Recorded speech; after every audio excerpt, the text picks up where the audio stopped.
2 दिवस खरं बाकी, उद्या तर अर्ज भरायला सुरुवात होणार आहे. प्रतीक्षा आहे की युती कधी होणार? कोणाची? 2 भावांची ती झाली आहे. 2 भावांचं युती, मनोमिलन, बरं का, एकत्रीकरण हे झालेलं आहे.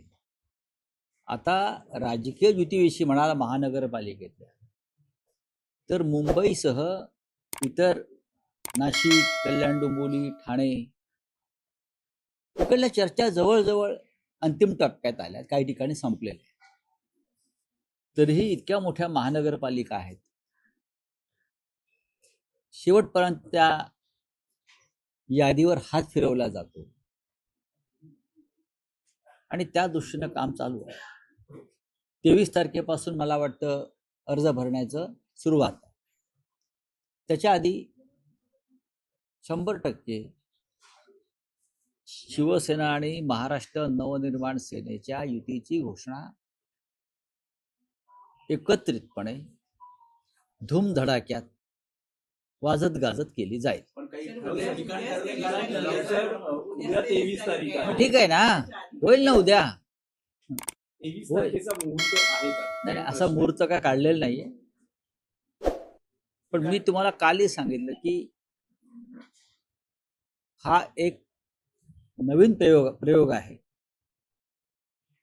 राज आणि उद्धवजी यांचे पक्ष म्हणजे आमचे पक्ष एकत्र निवडणुका लढत आहेत. फक्त मुंबई नाही तर ठाणे आहे, मीरा भाईंदर आहे, कल्याण डोंबिवली आहे, नाशिक आहे.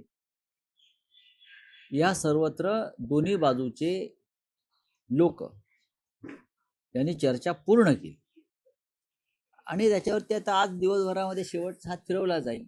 राऊत साहेब, तुम्ही म्हणाला की महाराष्ट्राच्या राजकारणात हा नवीन प्रयोग आहे, तर महाराष्ट्राच्या राजकीय रंगमंचावर जर हा नवा प्रयोग असेल तर त्याला प्रेक्षक रूपी मतदार कसा प्रतिसाद देतील? नाटक हिट ठरेल? हे नाटक नाहीये. तुम्ही जर म्हणत असाल की नाटक आहे तर नाटक नाही, लक्षात घ्या. हा प्रीतिसंगम नाटक असेल तर ते प्रीतिसंगम नाटक आहे आणि महाराष्ट्राची जनता या प्रीतिसंगमामध्ये सहभागी होईल. नाटक कुठलं आहे? काल नगरपालिका निवडणुकांचे निकाल लागले, ते नाटक आहे. ज्या पद्धतीनं जशी चांगल्या नाटकाची तिकीट ही तिकीट खिडकीवर संपतात आणि काही नाटकाची तिकीट मालक स्वतःच विकत घेऊन रिकाम्या थिएटर पुढे नाटकं करतात. म्हणजे आमचा शो हाऊसफुल. कालचा शो हाऊसफुल अजिबात नव्हता. प्रचंड पैसे खर्च करून तिकीटे विकत घेतली गेली, विकत दिली गेली आणि कालचा निकाल हा महाराष्ट्राच्या जनतेला पूर्णपणे माहिती आहे की कशात कोट्यावधी रुपये नगरपालिका नगरपंचायतीसाठी कोणी खर्च केले होते आतापर्यंत. आम्ही तरी पाहिलं. हेलिकॉप्टर चार्टर फ्लाईट घेऊन कोण प्रचाराला गेलं नगरपालिकांच्या, आम्ही तरी कधी हे पाहिलं. या निवडणुका कार्यकर्त्यांच्या असतात, पण या निवडणुकीमध्ये जुंपली कोणामध्ये? तर सत्ताधारी पक्षाच्या 3 गटातच भाजप विरुद्ध शिंदे गट, शिंदे गट विरुद्ध अजित पवार गट, या तिघांनी प्रचंड पैशाची उधळपट्टी केली.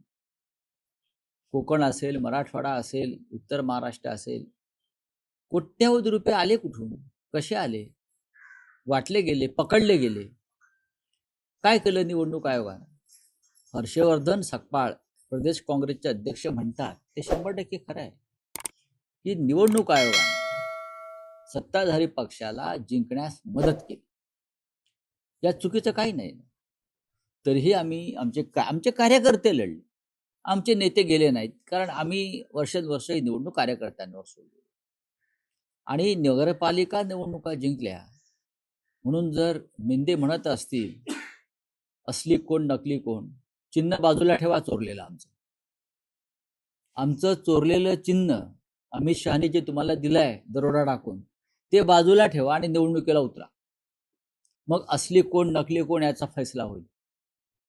चोरलेला पक्ष, चोरलेल्या चिन्हावर तुम्ही आजही निवडणुका लढत आहे, लक्षात घ्या. जो धनुष्यबाण महाराष्ट्राच्या कानाकोपऱ्यात घराघरात बाळासाहेबांनी पोचवला, आम्ही सगळ्यांनी पोचवला, तोच चोरून तुम्ही निवडणुका लढताय. तो बाजूला ठेवा. एक निवडणूक तेलंगणामध्ये बॅलेट पेपरवरती निवडणुका झाल्या स्थानिक स्वराज्य संस्थांच्या, कारण राज्य निवडणूक आयोगाचा जो अधिकार असतो आणि बॅलेट पेपरवर झालेल्या निवडणुकीमध्ये तेलंगणामध्ये भारतीय जनता पक्षाचा दारुण पराभव झाला आणि भारतीय जनता पक्ष 4थ्या क्रमांकावर गेला.